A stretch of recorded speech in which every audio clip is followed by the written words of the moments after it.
Hello, അപ്പം എല്ലാവർക്കും വീണ്ടും ഒരു പുതിയ വീഡിയോയിലേക്ക് സ്വാഗതം. നമ്മളെ 100 പേരിൽ ഒരു 80 വേണ്ട 85 ആൾക്കാരെ നമ്മൾ എടുത്താൽ അവർക്ക് ലൈഫിൽ ഒന്നില്ലെങ്കിൽ വേറൊരു കാര്യത്തെ പറ്റിയിട്ട് ആലോചിച്ചിട്ട് എപ്പോഴും ടെൻഷൻസും സ്ട്രെസ്സും അത് ഇതൊക്കെ ആയിരിക്കും അല്ലേ. അതിൽ കുറച്ച് ആൾക്കാർ എങ്ങനെയാണെന്ന് വെച്ചാൽ അവർക്ക് ഇങ്ങനെ എന്തെങ്കിലുമൊക്കെ വരുമ്പോൾ ഓക്കെ, എനിക്കിതിൽ നിന്ന് എങ്ങനെയാണ് മാറാൻ പറ്റുക, ഞാൻ എന്ത് ചെയ്താലാണ് എനിക്ക് എൻ്റെ മൂഡ് ശരിയാക്കാൻ പറ്റുക എന്നൊക്കെ ചിന്തിച്ചിട്ട് അങ്ങനെ വേറെ എന്തെങ്കിലുമൊക്കെ കാര്യങ്ങളിലോട്ടേക്ക് മൈൻഡ് സെറ്റാക്കുന്നവരുണ്ടാവും. പക്ഷേ വേറെ കുറച്ച് ആൾക്കാരുണ്ട്, അവർക്ക് ടെൻഷൻ സ്റ്റാർട്ടാക്കുന്നത് ഒരു ഒരു ഒരു പൊടിയുടെ അത്രേ ഉണ്ടാവുള്ളൂ, ഒരു കടുക് മണിയുടെ അത്രേ ഉണ്ടാവുള്ളൂ. പക്ഷെ അവരിങ്ങനെ ഇരുന്ന് ആലോചിച്ച് ഓവർ തിങ്ക് ചെയ്തിട്ടുണ്ടല്ലോ, ആ കടുക് മണീനെ ഇങ്ങനെ വീർപ്പിച്ച് ഒരു വലിയ മലയായിട്ട് അവർ മാറ്റും അല്ലേ.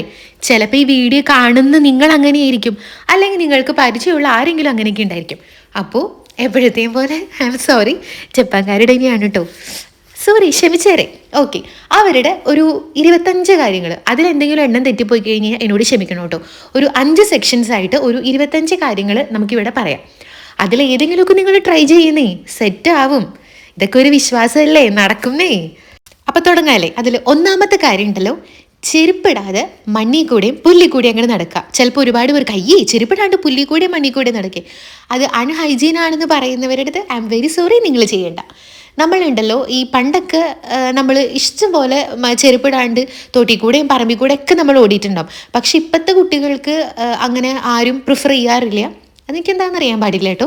ഓക്കെ, ഇതിൻ്റെ ഒരു ഇങ്ങനെ ചെയ്യുന്നത് കൊണ്ടുള്ളൊരു എന്താ പറയുക യൂസ് എന്താന്ന് പറഞ്ഞു കഴിഞ്ഞാൽ, നമ്മുടെ ഭൂമിയിൽ ഒരുപാട് നെഗറ്റീവായിട്ടുള്ള ഇലക്ട്രോൺസ് ഉണ്ട്, നമ്മുടെ ശരീരത്തിൽ ഫ്രീ റാഡിക്കൽസ് ഉണ്ട്. നമ്മൾ ഇതുപോലെ ചെരുപ്പിടാണ്ട് നമ്മുടെ കാല് നമ്മൾ ഈ മണ്ണിൽ ഈ ഭൂമിയിൽ ടച്ച് ചെയ്യുമ്പം അത് ന്യൂട്രലൈസ് ആവുന്ന പറയുന്നത്. നമ്മുടെ ശരീരത്തിലുള്ള ഫ്രീ റാഡിക്കൽസ് ആ നെഗറ്റീവ് ഇലക്ട്രോൺസും കൂടെ ഒന്ന് കണക്ഷൻ സംഭവിച്ച് കഴിയുമ്പോൾ അത് ന്യൂട്രലൈസ് ആവും. അത് ന്യൂട്രലൈസ് ആവുമ്പോൾ നമ്മുടെ ശരീരത്തിലെ സ്ട്രെസ്സിൻ്റെ ഹോർമോൺസ് തനിയെ അങ്ങ് കുറയും എന്നാണ് പറയുന്നത്. അതുപോലെ നമ്മൾ ചെരുപ്പിടാണ്ട് പുല്ലിലൊക്കെ ചവിട്ടുന്ന സമയത്ത് നമ്മുടെ ഈ കാലിൻ്റെ അടിയിൽ ഒരുപാട് നേഴ്സ് ഇല്ലേ, ആ നേർവിന് ഈ പുല്ലിൻ്റെ ഇങ്ങനെ കൂർത്ത് നിൽക്കുന്ന സംഗതികൾ ടച്ച് ചെയ്തിട്ട് നമുക്കൊരു ചെറിയ മസാജാണ് നമ്മുടെ കാലിന് കിട്ടുന്നത്. നമ്മൾ ഈ മുടിയൊക്കെ വെട്ടാനോ അല്ലെങ്കിൽ സ്പായ്ക്കൊക്കെ പോകുമ്പോൾ അവർ നമ്മുടെ തലയിൽ മസാജ് ചെയ്ത് കഴിയുമ്പോൾ നല്ല സുഖമല്ലേ. ആ സെയിം ഒരു സംഭവം നമ്മുടെ കാലിന് നമ്മുടെ ഈ പ്രകൃതി 0 കോസ്റ്റിന് നമുക്ക് തന്നിരിക്കുകയാണ്. അപ്പം നമ്മളത് യൂട്ടിലൈസ് ചെയ്യണ്ടേ. സോ നെക്സ്റ്റ് ടൈം ഹൈജീനിൻ്റെ പ്രശ്നം ഇല്ലാത്ത ആൾക്കാർ ഇങ്ങനെ എന്തെങ്കിലും ബുദ്ധിമുട്ടൊക്കെ വരുമ്പോൾ ഒന്ന് ചെരുപ്പിടാണ്ട് കുറച്ച് നേരം സമാധാനമായിട്ട് പുല്ലിക്കൂടെയും മണ്ണിക്കൂടെയും ഒക്കെ ഒന്ന് നടന്നു നോക്കിട്ടോ. പിന്നെ ഫോറസ്റ്റ് ബാത്തിങ്, സത്യസന്ധമായിട്ട് പറയാലോ, ഏറ്റവും ആദ്യം ഫോറസ്റ്റ് ബാത്തിങ് കേട്ടപ്പോൾ ഞാനിങ്ങനെ എൻ്റെ കുരുട്ടുബുദ്ധിയിൽ ചിന്തിച്ചത് കാട്ടിൽ പോയി കുളിക്കൊക്കെ വേണോ, അങ്ങനെയാണ്. അതൊന്നല്ലാന്ന് നിങ്ങൾക്കും അറിയായിരിക്കും, ഞാൻ ചുമ്മാ കോമഡി. അതായത് ഇങ്ങനെ നമ്മളുണ്ടല്ലോ, നമ്മൾ കറക്റ്റ് അല്ല, ഇങ്ങനെ ഇപ്പം ഞാൻ വാഗമണിലൊക്കെ പോയപ്പോൾ അവിടെ കുറേ പൈൻ മരങ്ങളൊക്കെ ഉണ്ട്. അതിൻ്റെ ഇടയിൽ കൂടെ നമ്മളിങ്ങനെ നടക്കുമ്പോൾ നമുക്ക് ഭയങ്കര സന്തോഷമല്ലേ. അതേപോലെ തന്നെ നമുക്ക് എവിടെയെങ്കിലുമൊക്കെ ഇതൊക്കെ എപ്പോഴും പറ്റുമെന്നൊന്നും അറിയില്ല, കാരണം നമ്മുടെ നാട്ടിൽ ഇതുപോലെ കുറേ മരങ്ങൾ ഉള്ള സ്പേസ് ഒക്കെ ഉണ്ടോയെന്ന് എനിക്ക് അറിയാൻ പാടില്ല. അപ്പോൾ ചിലവരുടെ അടുത്തൊക്കെ കാണുമായിരിക്കുമല്ലോ. അങ്ങനെ ഉണ്ടെന്നുണ്ടെങ്കിൽ കുറച്ച് മരങ്ങളൊക്കെ തിങ്ങി നിൽക്കുന്ന സ്ഥലത്തേക്ക് കൂടി ഇങ്ങനെ ജസ്റ്റ് ഒന്ന് നടന്ന് നോക്കുക. പിന്നെ ആരും പോവാത്ത വഴിയൊക്കെയാണെന്നുണ്ടെങ്കിൽ പോയി റിസ്ക് എടുക്കൊന്നും വേണ്ട കേട്ടോ. അങ്ങനെ പോകുമ്പോൾ എന്താ പറയുക, രസം എന്താണെന്ന് വെച്ചാൽ അവിടെ ആകെ കൂടെ നമ്മൾ കേൾക്കുന്ന കുറേ ശബ്ദങ്ങൾ എന്തായിരിക്കും, ഇങ്ങനെ കുറച്ച് കുരുവികൾക്കിടെയും കാക്കയുടെയും അങ്ങനത്തെയുള്ള കിളികൾക്കിടെ ഒച്ചകൾ മാത്രമായിരിക്കും നമ്മൾ കേൾക്കുന്നത്. മറ്റൊക്കെ ഫുൾ സൈലൻസ് ആയിരിക്കും. അപ്പം അങ്ങനെ പോകുമ്പം ഓഫ് കോഴ്സ് നമ്മുടെ മൈൻഡ് റിഫ്രഷ് ആവും. ഓക്കെ, നെക്സ്റ്റ് എന്ന് വെച്ചാലുണ്ടല്ലോ, നമ്മളുടെ മനസ്സ് കൺട്രോൾ ചെയ്യാൻ അല്ലെങ്കിൽ മനസ്സ് ഭയങ്കര കാമായിട്ട് കൊണ്ടുപോകാൻ വേണ്ടിയിട്ട് നമ്മളെ സഹായിക്കുന്ന ഒരു 5 കാര്യങ്ങളാണ് കേട്ടോ. അതിൽ ഒന്നാമത്തെ കാര്യം എന്ന് വെച്ചാൽ ഇൻസെൻസ് ബേണിംഗ് ആണ്. അതായത് ഒന്നുമില്ല, എല്ലാവരും ചെയ്യുന്നുണ്ടോ, നല്ല സെൻറ്റഡ് ആയിട്ടുള്ള തിരികളോ ചന്ദനത്തിരികളോ ഒക്കെ ഇങ്ങനെ കത്തിച്ച് വയ്ക്കുക. നമുക്ക് നല്ല മണം നമ്മളിങ്ങനെ ശ്വസിക്കുമ്പം നമ്മളുടെ മൈൻഡ് ഭയങ്കര സൂപ്പറാവും. ഇതൊക്കെ കുഞ്ഞല്ലേ, നോക്കുമ്പോൾ എന്താ ഒരു ചന്ദനത്തിരി കത്തിച്ച് വയ്ക്കുക, ഒരു തിരി കത്തിച്ച് വയ്ക്കുക. പക്ഷേ അത് ഭയങ്കര രസമാണ്. നമ്മളത് ആസ്വദിച്ചായി കഴിഞ്ഞാൽ നമുക്ക് സത്യമായിട്ട് നമ്മളുടെ മൈൻഡ് കൂളാക്കാൻ പറ്റും. എനിക്ക് ഭയങ്കര ഇഷ്ടമുള്ളൊരു പ്രോസസ്സാണ്. പക്ഷേ ഇവിടെ വന്നേ പിന്നെ ഉണ്ടല്ലോ, എനിക്ക് ഒരു തിരി ഇവിടെ കത്തിക്കാൻ പേടിയാണ്. കാരണം ഒരു കുഞ്ഞി പുക വരുമ്പോഴത്തേക്കും ഫയറെല്ലാം നാട്ടുകാരെ മൊത്തം വിളിച്ചറിയിക്കും, അവളുടെ വീട്ടിൽ കത്തിച്ചിട്ടുണ്ടെന്ന്. അതുകൊണ്ട് പേടിച്ചിട്ട് ഞാനിവിടെ തിരി കയറ്റാറില്ല, ചന്ദനത്തിരി കയറ്റാറില്ല.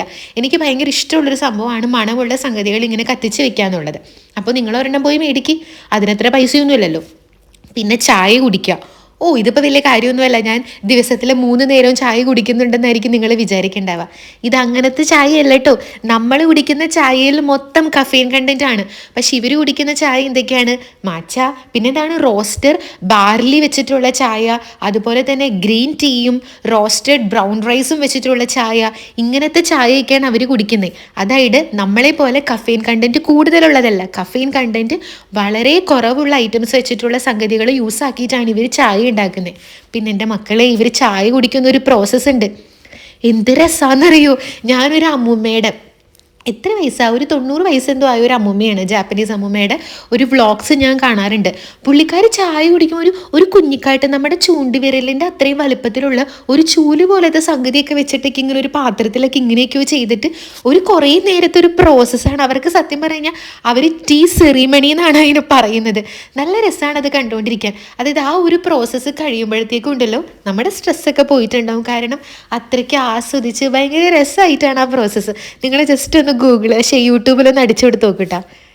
പിന്നെ മെഡിറ്റേഷൻ, ഓഫ് കോഴ്സ് മെഡിറ്റേഷൻ്റെ യൂസസ് എന്താണെന്ന് ഞാൻ പറയേണ്ട ആവശ്യമില്ല, എല്ലാവർക്കും അറിയുന്നുണ്ടായിരിക്കും. നമ്മളുടെ മനസ്സ് ഏകാഗ്രമാക്കിയിട്ട് നമ്മുടെ മനസ്സിനെ നമ്മൾക്ക് കൺട്രോൾ ചെയ്യാൻ പറ്റി കഴിഞ്ഞാലുണ്ടല്ലോ ഒരു പ്രശ്നങ്ങളും നമ്മൾ അല്ലിട്ടില്ല. പിന്നെ കാലിഗ്രഫി അവർ ചെയ്യും, അതായത് ഇങ്ങനെ അക്ഷരങ്ങൾ എഴുതുന്നതുണ്ടല്ലോ. അതായത് നമ്മളിങ്ങനെ എഴുതുമ്പോൾ നമുക്ക് കോൺസെൻട്രേഷൻ കൂടും എന്നാണ് പറയുന്നത്. കോൺസെൻട്രേഷൻ കൂടുമ്പോൾ അതായത് നമുക്ക് നമ്മുടെ മനസ്സിന് ഇങ്ങനെ എന്താ പറയുക കൺട്രോൾ ചെയ്യാൻ വേണ്ടിയിട്ടുള്ളൊരു കപ്പാസിറ്റി ഉണ്ടാവും. ഇപ്പം എല്ലാവരുടെയും അടുത്ത്, ഇപ്പം എൻ്റെ അടുത്തും ഇല്ലേ, നാട്ടിലെ ഏട്ടന് കാലിഗ്രഫി എഴുതണമെന്ന് പറഞ്ഞുകൊണ്ട് കുറേ പേനൊക്കെ മേടിച്ച് വെച്ചിട്ട് കബോർഡിൽ ഇപ്പം അതിരിക്കുന്നുണ്ട്. ഇപ്പം ഏറ്റവും ബെസ്റ്റ് നമുക്ക് ചെയ്യാൻ പറ്റുന്നത് എഴുതുക എന്നാണ്. അതായത് ഗ്രാറ്റിറ്റ്യൂഡ് ജേണൽ എഴുതുക, നമ്മുടെ മനസ്സിൽ തോന്നുന്നത് എഴുതുക. എപ്പോഴും ഗ്രാറ്റിറ്റ്യൂഡ് ജേണൽ നമ്മൾ എഴുതി കഴിഞ്ഞാൽ ഈ പറയുന്ന പോലെ നമ്മളുടെ കോൺസെൻട്രേഷൻ വർദ്ധിക്കുകയും ചെയ്യും. അതേപോലെ തന്നെ നമ്മളുടെ മൈൻഡ് അടിപൊളിയായിരിക്കും കേട്ടോ. പിന്നെ മിണ്ടാതിരിക്കുക, കുറച്ച് നേരം സൈലൻ്റ് ആയിട്ട് എവിടെയെങ്കിലുമൊക്കെ പോയിട്ട് ഇങ്ങനെ ഇരുന്ന് കഴിഞ്ഞാൽ തന്നെ നമ്മുടെ മനസ്സ് അടിപൊളിയാവൂലേ. പിന്നെ അവരുടെ ലൈഫ് സ്റ്റൈലില്ലേ, അതിൽ വരുത്തുന്ന മാറ്റങ്ങളാണ് നമ്മുടെ മൈൻഡൊക്കെ ഒന്ന് കൺട്രോൾ ചെയ്യാൻ വേണ്ടിയിട്ട്. ഒന്നാമത്തേത് എപ്പോഴും പറയുന്നത് പോലെ വയറ് നിറയെ ഭക്ഷണം കഴിക്കാതെ 80% മാത്രം വയറ് നിറയ്ക്കുക. പിന്നെ അവർ ഇതുപോലെ എന്തെങ്കിലുമൊക്കെ ഇടയ്ക്കിടയ്ക്ക് അവർ ഹോട്ട് ബാത്ത് എടുക്കും. നമ്മുടെ നാട്ടിൽ പൊതുവേ ചൂടുവെള്ളത്തിൽ കുളിക്കുന്നത് നമ്മൾ അങ്ങനെ പ്രോത്സാഹിപ്പിക്കാറില്ല. തണുത്ത വെള്ളത്തിൽ കുളിച്ച് കഴിഞ്ഞാൽ നല്ല ഫ്രഷ് ആകും, അങ്ങനെ ഇങ്ങനെയാണല്ലോ പറയുന്നത്. അത് കറക്റ്റാണ്. പക്ഷേ ഈ പറയുന്ന പോലെ ഉണ്ടല്ലോ, ചില സമയത്ത് നമ്മൾ ചെറിയ ചൂടുവെള്ളത്തിൽ നമ്മൾ കുളിക്കുമ്പോൾ ഉണ്ടല്ലോ ഭയങ്കര റിഫ്രഷാണ്. അതിൻ്റെ ഒരു റീസൺ പറയുന്നത് നമ്മൾ ചെറിയ ചൂടുവെള്ളത്തിൽ അവർ ഹോട്ട് ബാത്ത് എന്നാട്ടോ പറയുക. അങ്ങനെ ചെയ്യുമ്പോൾ നമ്മുടെ പേശികളൊക്കെ ഇല്ലേ, പേശികളൊക്കെ ഒന്ന് ലൂസാവും. അപ്പം നമുക്ക് നമ്മുടെ മനസ്സൊക്കെ കൺട്രോൾ ചെയ്തിട്ട് നമ്മുടെ മനസ്സും ബോഡിയും റിലാക്സ് ആവും എന്നാണ് പറയുന്നത്. സോ ഇടയ്ക്കിടയ്ക്ക് ചൂടുവെള്ളത്തിൽ കുളിച്ചോ. പിന്നെ നല്ലപോലെ കിടന്ന് ഉറങ്ങുക. പിന്നെ നടത്തം, ഇതൊക്കെ ഉണ്ടല്ലോ അവരെ ഈ സ്ട്രെസ്സ് വരുമ്പോൾ മാത്രം ചെയ്യുന്ന കാര്യങ്ങളല്ല. ഒരു റൊട്ടീൻ പോലെ റെഗുലറായിട്ട് ഈ ഹോട്ട് ബാത്ത് എന്ന് പറഞ്ഞാൽ എപ്പോഴും അല്ല, അങ്ങനെ ഒരു റെഗുലർ ഇൻ്റർവെൽസിൽ അവർ ചെയ്യുന്നതാണ്. ഈ ഫുഡ് കഴിക്കുന്നത്, ഉറക്കം, നടത്തം, മെഡിറ്റേഷൻ, ടീ സെറിമണി, ഈ സംഗതികളൊക്കെ ഉണ്ടല്ലോ അവർ ഡെയിലി റൊട്ടീനായിട്ട് കൊണ്ട് നടക്കുന്നതാണ്. ഇനി നമ്മുടെ ചിന്താഗതിയിൽ വരുത്തേണ്ട കുറേ മാറ്റങ്ങളുണ്ട്. അതായത് ഒന്നാമത്തെ അവർ പറയണത് എന്താ വെച്ചാൽ, നമ്മളെല്ലാവരും ഇപ്പോൾ പെർഫെക്ഷൻ്റെ പിറകെ പോകുന്ന ആൾക്കാരാണ്. എന്ത് കാര്യം ചെയ്യുമ്പോഴാണെങ്കിലും ഓക്കെ എനിക്കത് പെർഫെക്റ്റ് ആയിട്ട് ചെയ്യണം, അത് ചെയ്യണം, അങ്ങനെ തന്നെ തീരുമാനിക്കുന്ന ആൾക്കാരാണ്. പക്ഷെ നമ്മൾ ചിന്തിക്കേണ്ട ഒരു കാര്യം, നമ്മൾ മനുഷ്യന്മാരാണ്. ഒരു മനുഷ്യരും 100% പെർഫെക്റ്റ് ആയിട്ടുള്ള ഒരാൾ പോലും ഇല്ല. അതുകൊണ്ട് നമ്മൾക്കിപ്പം എത്ര അറിയുന്ന കാര്യമാണെങ്കിൽ പോലും ചിലപ്പോൾ നമ്മൾ ഇന്ന് ചെയ്യുമ്പോൾ നമുക്ക് നന്നായി ചെയ്യാൻ പറ്റും, നാളെ ചെയ്യുമ്പോൾ ചിലപ്പോൾ നമുക്ക് എന്തെങ്കിലും അതിൽ മിസ്റ്റേക്ക് വരുത്തും. നമ്മൾ മനസ്സിലാക്കേണ്ടത് നമ്മൾ മനുഷ്യന്മാരാണ്, തെറ്റുകുറ്റങ്ങൾ വരാം, അത് നമ്മൾ അക്സെപ്റ്റ് ചെയ്യണം. അത് അക്സെപ്റ്റ് ചെയ്താൽ തന്നെ ഒരുപാട് പേർക്കുണ്ടല്ലോ കുറേ ടെൻഷൻസും സ്ട്രെസ്സും കുറയ്ക്കാൻ വേണ്ടി പറ്റും. പിന്നെ നമുക്ക് നമ്മുടെ ലൈഫിൽ കൺട്രോൾ ചെയ്യാൻ പറ്റാത്ത, അതായത് നമുക്ക് കൺട്രോൾ ചെയ്യാൻ പറ്റാത്ത ഒരുപാട് കാര്യങ്ങളുണ്ട്. നമ്മുടെ കയ്യിൽ ഒതുങ്ങാത്ത കുറേ കാര്യങ്ങൾ. അങ്ങനെയുള്ള കാര്യങ്ങളെക്കുറിച്ച് നമ്മൾ ആലോചിച്ച് ടെൻഷൻ അടിക്കുന്നത് കൊണ്ട് എന്തെങ്കിലും യൂസ് ഉണ്ടോ? നമ്മൾ ആലോചിക്കേണ്ടത് എന്താ, നമുക്ക് എന്തെങ്കിലും ചെയ്യാൻ പറ്റുന്ന ഒരു സംഭവമാണെങ്കിൽ മാത്രമല്ലേ നമ്മൾ ആലോചിച്ച് ടെൻഷൻ അടിക്കേണ്ട കാര്യമുള്ളൂ. അല്ലാതെ നമുക്ക് കൺട്രോൾ ചെയ്യാൻ പറ്റാത്ത കാര്യങ്ങൾ അതെങ്ങനെയാണോ നടക്കാൻ പോകുന്നത് അതങ്ങനെ തന്നെ നടക്കുകയുള്ളൂ. നമ്മൾ ടെൻഷൻ അടിക്കുന്നത് കൊണ്ട് അതിൽ പ്രത്യേകിച്ച് മാറ്റമൊന്നും ഉണ്ടാവാൻ പോകുന്നില്ല. പിന്നെ എല്ലാത്തിനും നന്ദിയുള്ളവരായിരിക്കുക. നമ്മുടെ ലൈഫിൽ ഒരു കുഞ്ഞു നല്ല കാര്യം സംഭവിച്ചാൽ പോലും അതിന് നന്ദി പറയുക.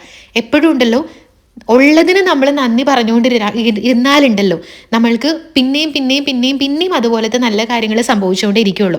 അല്ലാതെ നല്ലത് നോക്കാതെ ഇല്ലാത്ത കാര്യങ്ങളെക്കുറിച്ച് എപ്പോഴും കുറ്റം പറഞ്ഞുകൊണ്ടിരുന്നാലുണ്ടല്ലോ ഒരു കാലത്തും നമ്മുടെ ലൈഫിൽ മേൽപോട്ടേക്ക് പോകാനായിട്ട് പോണില്ല, കീഴ്പോട്ടേക്ക് പോയിക്കൊണ്ടിരിക്കുകയുള്ളൂ. പിന്നെ നമ്മുടെ ലൈഫിൽ വരേണ്ട കുറച്ച് അടുക്കും ചിട്ടയും അങ്ങനത്തെ സംഗതികളാണ്. അതായത് എപ്പോഴും നമ്മൾ താമസിക്കുന്ന സ്പേസ് എപ്പോഴും നല്ല ക്ലീനും ക്ലട്ടർ ഫ്രീ ആയിട്ട് വെക്കാൻ വേണ്ടി ശ്രമിക്കുക. കാരണം കറക്റ്റ് അല്ലേ, നമ്മൾക്ക് ചുറ്റുപാട് അലമ്പായിട്ട് ഒരുപാട് സാധനങ്ങളായിട്ട് ഇങ്ങനെ കിടക്കുമ്പോഴേ നമ്മുടെ മനസ്സ് മടുക്കും. പക്ഷെ നമ്മളിപ്പം നമ്മുടെ വീടും പരിസരമൊക്കെ നല്ല ക്ലീൻ ആണെന്നുണ്ടെങ്കിൽ നമ്മളുടെ മൈൻഡും അതേ കണക്ക് തന്നെ ക്ലീൻ ആയിട്ടിരിക്കൂലേ. പിന്നെ ഒരു ദിവസത്തിൽ അറ്റ്ലീസ്റ്റ് നിങ്ങൾ 1 മണിക്കൂറെങ്കിലും ഫോണും TV ലാപ്ടോപ്പ് ഇങ്ങനത്തെ ഡിജിറ്റൽ ആയിട്ടുള്ള ഐറ്റംസ് ഒക്കെ അവോയ്ഡ് ചെയ്തിട്ട് കുറച്ച് നേരം നിങ്ങൾ സ്പെൻഡ് ചെയ്യുക. നമ്മുടെ തലയ്ക്കും നമ്മുടെ മനസ്സിനൊക്കെ ഒരു റെസ്റ്റൊക്കെ കൊടുക്കുക. പിന്നെ self care or me time 24 മണിക്കൂറിൽ 15 മിനിറ്റെങ്കിലും അവനവൻ്റെ ഇഷ്ടത്തിന് എന്താണോ ചെയ്യേണ്ടത് അങ്ങനെ കാര്യങ്ങളൊക്കെ ചെയ്യുക. എനിക്കിത് കുറച്ചും കൂടെയൊക്കെ ഡീറ്റെയിൽ ആയിട്ട് പറയണമെന്നുണ്ട്, പക്ഷേ എപ്പോഴത്തെയും ഉള്ള വീഡിയോയിൽ നിന്നും കുറച്ചും കൂടെ ലെങ്ത് കൂടിപ്പോയതുകൊണ്ട് നിങ്ങൾക്ക് ബോറടിക്കും. അതുകൊണ്ടാണ് ഞാൻ വേഗം പറഞ്ഞ് തീർക്കുന്നത്. നേരത്തെ പറഞ്ഞ് 25-ന് കണക്കൊക്കെ തെറ്റിയെന്ന് എനിക്ക് തോന്നുന്നു. പറഞ്ഞില്ലേ, ലെങ്ത് കൂടോ എന്നുള്ളൊരു പേടി കൊണ്ട് മാത്രമാണ്. അപ്പോൾ എന്തെങ്കിലുമൊക്കെ ടെൻഷൻസും കാര്യങ്ങളൊക്കെ വരുമ്പോൾ ഈ പറഞ്ഞിരിക്കുന്നതിൽ ഏതെങ്കിലുമൊക്കെ നിങ്ങൾ ചെയ്ത് നോക്കുക. ചെയ്യുന്നവരൊക്കെ തന്നെ ആയിരിക്കും, ചെയ്യാത്തവർ ട്രൈ ചെയ്ത് നോക്കുക കേട്ടോ. എന്തിനാ വെറുതെ, നമുക്ക് പറ്റുന്ന കാര്യങ്ങൾ നമ്മൾ എന്താ സൊല്യൂഷൻ കണ്ടെത്തുക. നമുക്ക് ഒരുപാട് കാര്യങ്ങൾ ആവശ്യമില്ലാതെ നമ്മളിങ്ങനെ ചിന്തിച്ച് ഓവർ തിങ്ക് ചെയ്തിട്ട് നമ്മുടെ ലൈഫിൽ നമ്മൾ പ്രശ്നങ്ങൾ ഉണ്ടാക്കുന്നുണ്ട്. ഞാനൊക്കെ ഓവർ തിങ്കിൻ്റെ ഉസ്താദായിരുന്നു കേട്ടോ. ഇപ്പം പിന്നെ ഓരോ കാര്യങ്ങൾ ഇങ്ങനെ പയ്യെ മാറ്റി വരുന്നു. And it's not easy task, difficult തന്നെയാണ്. അപ്പോൾ എല്ലാവരും ഹാപ്പി ആയിട്ടിരിക്കുക, അടിപൊളിയായിട്ടിരിക്കുക. അപ്പോൾ നമുക്ക് അടുത്ത വീഡിയോയിൽ കാണാം. അതുവരേക്കും ടാറ്റാ.